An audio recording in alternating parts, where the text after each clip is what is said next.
Friction में हमने यार बेसिक कॉन्सेप्ट्स क्लियर कर लिए हैं, ठीक है। अब कुछ हम लोग मिड लेवल की प्रॉब्लम्स देखते हैं, बहुत इंपॉर्टेंट प्रॉब्लम्स हैं ये, है ना। और मिड लेवल का डिफिकल्टी लेवल मीडियम है और बहुत ही इंपॉर्टेंट प्रॉब्लम्स है, तो प्लीज़ आप इनको बहुत ढंग से देखिएगा, ठीक है। देखते हैं, सबसे पहली प्रॉब्लम है, एक ब्लॉक है, इसके ऊपर एक और ब्लॉक है और यहाँ पे एक पुली है, ओके, और एक ब्लॉक यहाँ पे। This is M1, this is M2 and M1 and M2 यहाँ पे कोई फ्रिक्शन नहीं है, यहाँ पे फ्रिक्शन है between M1 and M2 and this friction coefficient is mu S. Mu S is coefficient of static friction, ठीक है। तो क्या होगा, ये जो मास होगा ये इस पूरे सिस्टम को पुल करेगा, लेकिन जो यहाँ पे फ्रिक्शन होगा इसको रोक लेगा, ठीक है। तो what should be value of this hanging mass so that whole system remains at equilibrium. ये हमारा क्वेश्चन है कि इसकी कितनी वैल्यू हो जिससे पूरा सिस्टम इक्विलिब्रियम पे रहे, ठीक है। तो देखते हैं भाई, अगर ये इक्विलिब्रियम पे है तो we have mg in downward direction and we have tension in upward direction. So equation क्या बनेगी, mg is equal to t, इसको इक्विलिब्रियम में रखने के लिए। अगर ये इक्विलिब्रियम में है तो इसका मतलब देखिए, अगर मैं M1 पे फोर्सेस देखूंगा तो फ्रिक्शन इन बैकवर्ड डायरेक्शन है ना, and this tension and its weight M1g and this normal action, और M2 से भी नॉर्मल एक्शन आई है ना, यहाँ पे M2 को मैं बना देता हूँ, दिस इज M2। तो एक नॉर्मल एक्शन इस पर ये आएगी, n डैश लिख देते हैं, इस पे आएगा n डैश। ये काम करते हैं ना, कॉम्प्लिकेट नहीं करते हैं ना, आप सब बेसिक बातें तो पढ़ चुके हो। आप मुझे सिंपली ये बताओ, what is normal action at this point. आप सबको पता है कि जो नॉर्मल एक्शन आएगी that will be M1 plus M2 into G. इन दोनों का जो वेट होगा वो इस सरफेस को नीचे पुश करेगा और ये इसको ऊपर पुश करेगा with the same force. So normal action will be M1 plus M2 जी। यार ये कब जाएगा आगे, ये तब जाएगा अगर यहाँ की टेंशन इसके फ्रिक्शन को एक्सीड कर गई। तो मैं क्या करने वाला हूँ, मतलब मुझे जस्ट चलने की कंडीशन बतानी है। तो in that case this tension is equal to this friction force. तो मुझे पता है कि भाई यहाँ पे normal action M1 plus M2g है, तो मैं फ्रिक्शन को क्या लिख सकता हूँ, फ्रिक्शन को मैं लिख सकता हूँ mu S N, okay, visible है आपको। फ्रिक्शन को मैं लिख सकता हूँ mu S N and this will be mu S into M1 plus M2 into G, ठीक है। नॉर्मल एक्शन जो आएगी दोनों के वेट के बराबर होगी। This is friction. ये कब चलेगा, when tension is equal to friction, मतलब tension is equal to mu S और M1 plus M2 into G, ठीक है। इसको उठा के किसके इक्वल कर देंगे, और यहां से mg is equal to T है, तो देखिए mg इज इक्वल टू, समझे, ये इक्वेशन 1 है, ये इक्वेशन 2 है, मैंने टी इससे टी और टी को इक्वेट कर दिया, तो mg is equal to mu S and M1 plus M2 into G, ये इक्वेशन बन गई। And from this equation you can find, जो भी पूछ रहा है आपसे M1 M2 M, है ना, जो भी आपसे वैल्यू पूछ रहा है you can find that value, ठीक। चलिए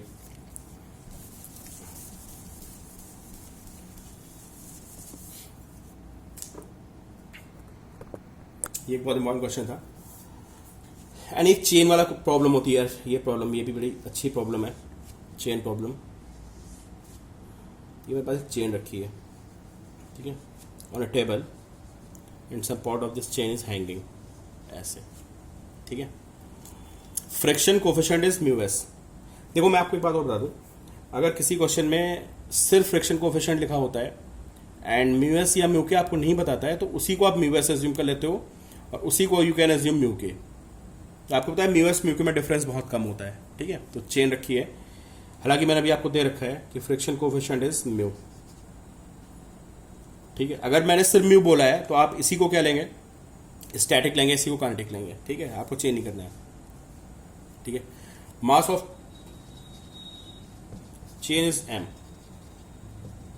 ठीक है। आप सोचो यहाँ फ्रिक्शन है, दिस इज टेबल, टेबल से हैंग कर रहा है, ये हैंग कर रहा है, कुछ पार्ट टेबल के ऊपर है। तो क्या होगा, जब आप इस हैंगिंग पार्ट को बढ़ाते जाओगे तो इसका जो वेट होगा, weight of this hanging part, ये इस चेन को जो चेन आपकी टेबल के ऊपर रखी है उसको पुल करेगा।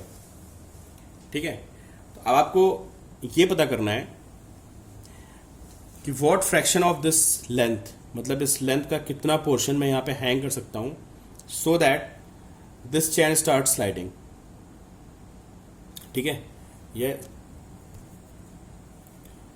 For what length of hanging part chain starts sliding, chain starts sliding on table। ठीक है, ये लेंथ कितनी होनी चाहिए जिससे कि ये चेन यहाँ पे स्लाइड करना शुरू कर दे। आपको पता ना ये लेंथ कम होगी तो चेन स्लाइड नहीं करेगी। जब इस हैंगिंग पार्ट को बढ़ाते जाओगे ये वेट बढ़ता जाएगा तो एक टाइम ऐसा आएगा कि चेन यहाँ पे रुक नहीं पाएगी। ठीक है, आप वीडियो पॉज करके अपने आप सॉल्व करिए। Total length of chain is L. Okay, total जो चेन की लेंथ है that is L. Mass of chain is given, total length is given, here friction coefficient is given. आपको बताना है कि ये लेंथ कितनी होनी चाहिए so that this chain start sliding. चलो वीडियो पॉज करिए और सॉल्व करिए, मैं यहाँ पे सॉल्व करता हूं। Let this length be X, ये लेंथ एक्स ले लेते हैं। तो अगर ये लेंथ मेरी एक्स हो गई, देखिए L is total length, L मैंने यहाँ पे लिख दिया but L is actually this total length. ठीक है, तो अब आप समझिए इस चेन को कौन खींचेगा? वेट ऑफ हैंगिंग पार्ट, जो हैंगिंग पार्ट का वेट है वो इस चेन को नीचे खींचेगा। इस चेन को कौन रोकेगा?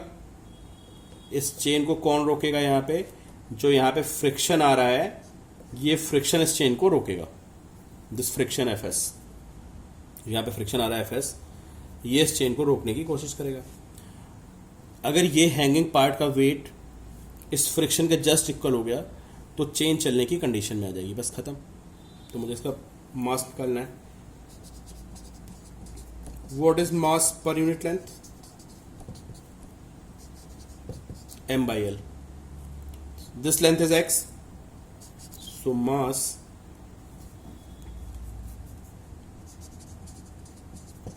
of hanging part। okay, what is mass of the hanging part? तो mass of the hanging part लिखता हूं मैं, तो कितना होगा? that will be m by l into x into g by m by l। तो पर यूनिट लेंथ हो गया, इसकी लेंथ x है तो पर यूनिट लेंथ को मैं x से मल्टीप्लाई करूंगा तो मुझे इसका मास मिल जाएगा। This is g, this is weight and this is pulling force, this is pulling force. इसको रोक कौन रहा है?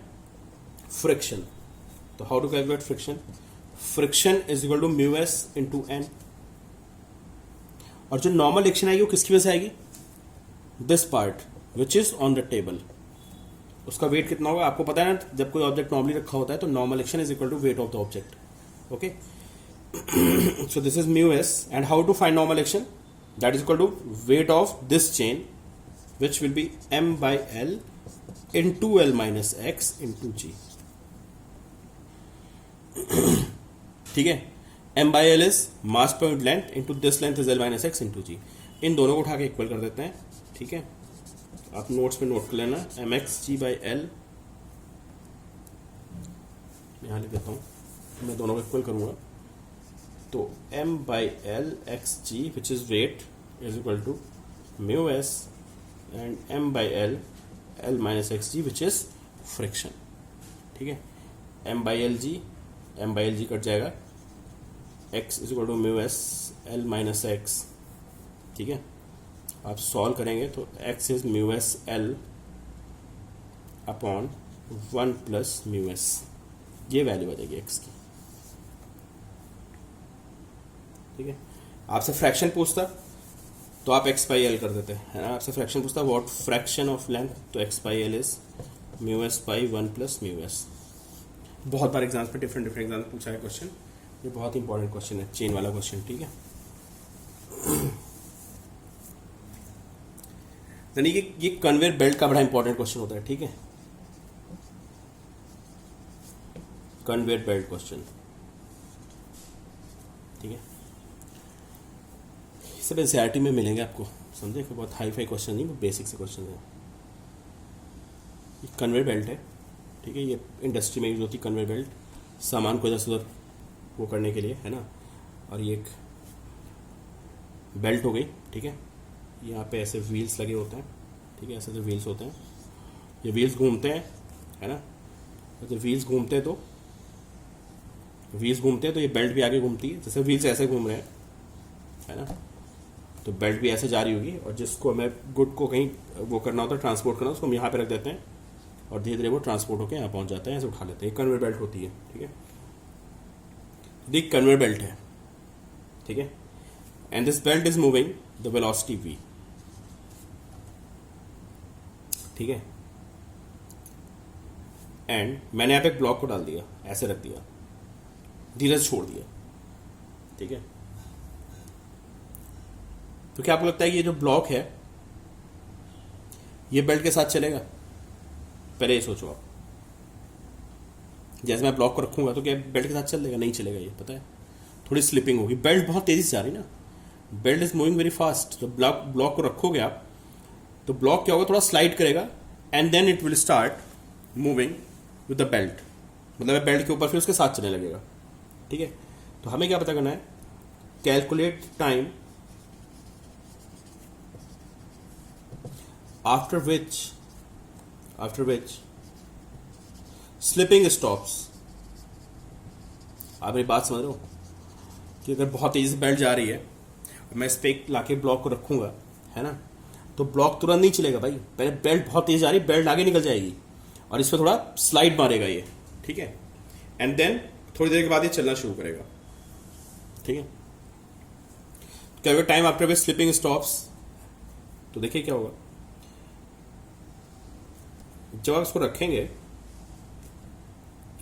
तो नीचे का सरफेस तो बहुत तेजी से जा रहा है, बहुत तेजी से, और इसके पास तो वेलोसिटी है नहीं क्योंकि आपने इसको जस्ट ड्रॉप किया है, ठीक है। तो इस पे क्या होगा, हमें एक पूरा डेटा नहीं दिया आपको। m is mass and mu K is coefficient of kinetic friction, okay, mu K is coefficient of kinetic friction. मैं इसको ड्रॉप करूंगा तो बताइए इस पर फ्रिक्शन किधर लगेगा? देखिए फ्रिक्शन जो होता है वो किधर एक्ट करता है, act opposite to relative velocity, है ना। तो आप बताइए, अगर मैं आपसे पूछूं what is relative velocity of belt, तो आप बोलोगे ब्लॉक के पास वेलोसिटी है नहीं, तो जो बेल्ट की वेलोसिटी होगी with respect to block that will be in forward direction. साफ साफ दिख रहा है आपको कि बेल्ट आगे जा रही है, ब्लॉक को आपने सिंपली ड्रॉप किया है, तो velocity of belt with respect to block is in forward direction. अब मैं अगर आपसे पूछूं what is velocity of block with respect to belt, तो ब्लॉक पीछे आ रहा है, समझे आप। Belt is moving in forward direction with respect to this block, तो इस ब्लॉक के रिस्पेक्ट में बेल्ट कहां जा रही होगी, सॉरी बेल्ट के रिस्पेक्ट में ब्लॉक कहां जा रहा होगा, पीछे आ रहा होगा। अब बताइए फ्रिक्शन किधर लगेगा ब्लॉक पे? जो ब्लॉक पे फ्रिक्शन आएगा वो आगे आएगा। कैसे पता चला मुझे?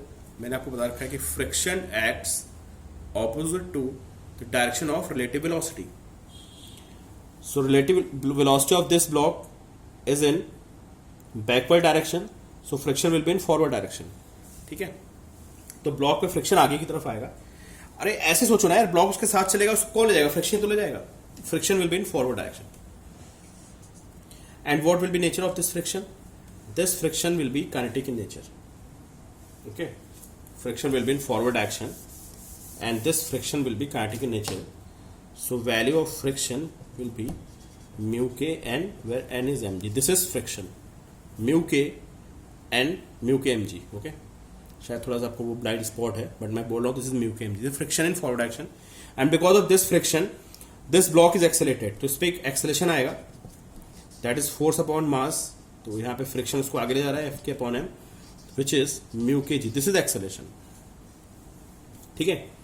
तो ब्लॉक पे एक्सेलेशन लगेगा आगे की तरफ इन फॉरवर्ड डायरेक्शन, और पता स्लिपिंग कब स्टॉप होगी? अब क्या होगा सुनिए आप, पहले जब एक्सेलेशन लगेगा तो ब्लॉक की वेलोसिटी बढ़ेगी, इसकी वेलोसिटी बढ़नी शुरू होगी धीरे धीरे, ब्लॉक की वेलोसिटी इन फॉरवर्ड डायरेक्शन वेलोसिटी बढ़ रही है, बेल्ट बहुत तेजी से जा रही है वी वेलोसिटी से, तो स्लिपिंग होगी। जब ये एक्सेलेशन एक्ट करेगा इसकी वेलोसिटी बढ़ेगी, और जब ब्लॉक की वेलोसिटी बेल्ट के बराबर हो जाएगी देन स्लिपिंग स्टॉप हो जाएगी, समझे आप। व्हेन वेलोसिटी ऑफ ब्लॉक समझ रहे हो आप, फ्रिक्शन इस पे आगे लग रहा है ब्लॉक पे, बेल्ट बहुत तेजी से भागती जा रही है स्लाइड करती हुई, इस पे फ्रिक्शन आगे लगेगा, इस पे एक्सेलेरेशन आएगा, एक्सेलेरेशन से इसकी वेलोसिटी बढ़ेगी और एक टाइम पे इस ब्लॉक की वेलोसिटी इस बेल्ट की वेलोसिटी के बराबर हो जाएगी, और जब दोनों वेलोसिटी बराबर हो जाएगी तो स्लिपिंग स्टॉप हो जाएगी। तो देखो कितना आसान सा क्वेश्चन है। जब ब्लॉक की वेलोसिटी v हो जाएगी, शुरू में ब्लॉक की वेलोसिटी 0 थी, कौन इसको एक्सेलेरेट करा रहा है, जो फ्रिक्शन से एक्सेलेरेशन आ रहा है, विच is mu K G into T. बस खत्म question. T is equal to V by mu K G. बहुत बार पूछा गया क्वेश्चन यार, कितना आसान सा क्वेश्चन है, कभी कभी बच्चों को दिक्कत होती है इस क्वेश्चन में। ठीक है, चलिए टाइम आ गया। अब से पूछता है कितनी डिस्टेंस ट्रेवल करने के बाद स्लिपिंग स्टॉप होगी, है ना। तो भाई बताओ, टाइम निकाल दिया मैंने, टाइम कितना आया था v बाई, ये एक काम और कर सकते हैं, स्लिपिंग स्टॉप होने के टाइम पे इसकी वेलोसिटी बेल्ट की वेलोसिटी सेम हो जाएगी, तो v square is equal to u square plus 2 a is mu K G into S. So what is S, S is v square by 2 mu K G. इतनी distance चलने के बाद ये slipping stop होगी। ठीक है, ये ग्राउंड से देखने पे आएगा with respect to ground.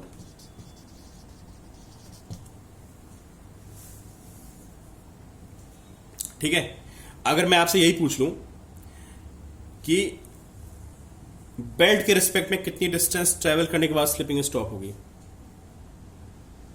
Calculate distance with respect to belt, distance travelled by the block with respect to belt when slipping stops. तो यार इतनी देर में बेल्ट भी तो आगे चली गई, तो ये कितना गया, ये तो इतना चल के गया ग्राउंड से देखने पे इतना, और बेल्ट कितना, बेल्ट तो कांस्टेंट वेलोसिटी चल रही है। तो what is distance travelled by the belt, अगर मैं आपसे पूछूं what is distance travelled by the belt, तो distance travelled by the belt जो होगी उसको मैं एस डैश लिख देता हूं। तो बेल्ट की वेलोसिटी आपको पता है कांस्टेंट है, और टाइम अभी आपने निकाला था v by mu K G, this is v square by mu K G. भाई दोनों साथ चल रहे ना यार, समझो ना कि ये कितना चला, बेल्ट कितनी चली है आपकी, बेल्ट आपकी चली है v square by mu K जी, और ब्लॉक कितना चला है, ब्लॉक चला है v square by 2 mu K ji. Block इतना चला, जैसे यहां से ब्लॉक चलना शुरू, ब्लॉक इतना चल के गया, और बेल्ट का ये पॉइंट यहां से यहां चला गया।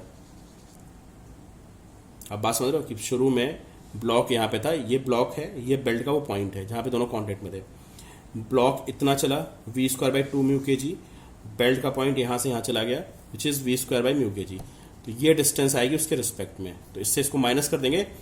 ठीक है, तो S dash minus S, this is S dash distance travelled by the belt, and this is S distance travelled by the block. So ये बेल्ट इतना एक्स्ट्रा चली गई, दिस मच। सो इससे इसको माइनस करेंगे, एस डैश माइनस एस, तो S dash minus S की जो वैल्यू होगी that will be V square by twice of mu K G. ये हमारा आंसर हो जाएगा। ठीक है, ब्लाइंड स्पॉट पे फिर पड़ गया मेरा pen, V square by 2 twice mu K G, this is mu K ji. Okay, minus कर दिया मैंने। तो कन्वेयर बेल्ट का क्वेश्चन ध्यान रखना है, बहुत इंपॉर्टेंट है।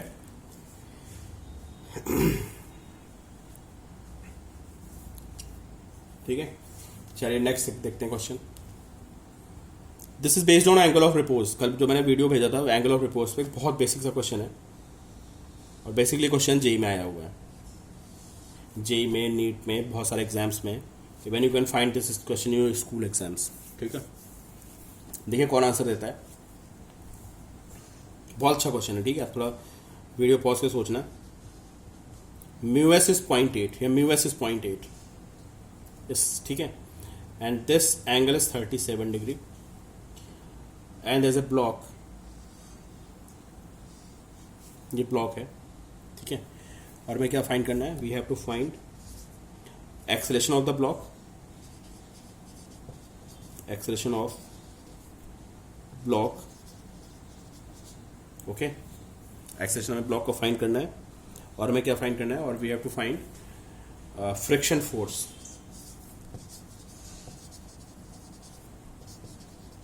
देखो मैं आपसे फिर बोल रहा हूँ, इस क्वेश्चन को ना वीडियो पॉज करके अपने आप सॉल्व कर लो ऑनेस्टली। जब आप गलती करोगे तभी आप सीखोगे। तो ये नहीं कि मैं सॉल्व कर रहा हूँ फिर इस क्वेश्चन की इंपॉर्टेंस खत्म हो जाएगी, ठीक है। मुझे लगता है आप गलती करोगे उसके बाद ही आप सीख पाओगे। अगर आपने एंगल ऑफ रिपोज को बहुत ढंग से नहीं समझा है, या मैं आपको फिर बोलूँगा कि मेरे कल के लेक्चर में जाके एंगल ऑफ रिपोज को देखिए एक बार, ठीक है। तो एक्स निकालिए आप लोग, एम जी साइन थीटा नीचे आएगा, है ना। अब देखिए मुझे सबसे पहले ये पता करना है कि ब्लॉक स्लाइड करेगा या नहीं स्लाइड करेगा। अगर स्लाइड करेगा तो मैंने आपको बताया था कि एक्सेलेरेशन निकालने का एक डिफरेंट, मतलब एक एक्सेलेरेशन निकालने का नॉर्मल तरीका होता है और फ्रिक्शन लोग निकाल सकते हैं, है ना। और स्लाइड नहीं, स्लाइड करने ना करने में मतलब अलग अलग कंडीशंस बनती हैं, वो मैंने आपको एंगल ऑफ रिपोज में बताई थी, ठीक है। तो सबसे पहले मैं चेक करूंगा कि भाई चल रहा है कि नहीं चल रहा है। तो मैंने आपको बोला था कि ब्लॉक चलने के लिए tan theta should be greater than mu S. अगर ऐसा है तो दिस ब्लॉक विल स्लाइड। ये मैं आपको समझा चुका हूँ प्रॉपर क्यों ऐसा मैं बोल रहा हूँ, ठीक है। tan theta should be greater than mu S. So मैं चेक करूंगा tan 37 should be greater than mu S. ऐसा अगर है तो चलेगा, ठीक है। tan 37 आप सबको पता है कि tan 37 is 3/4 which is 0.75। And what about mu S? Mu S मैंने क्वेश्चन में दिया हुआ है कि म्यू एस इज 0.8। तो आप देख रहे हैं 0.75 is less than 0.8, so this block will not slide. ये ब्लॉक रेस्ट पे रहेगा। तो एक्सेशन कितना आ गया बोलिए? एक्सेशन 0 आ गया, एक्सेशन की वैल्यू 0 आ गई। And what about friction?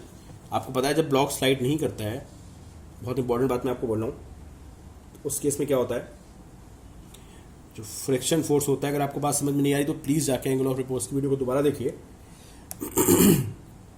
This is friction, okay, and this is mg sin theta.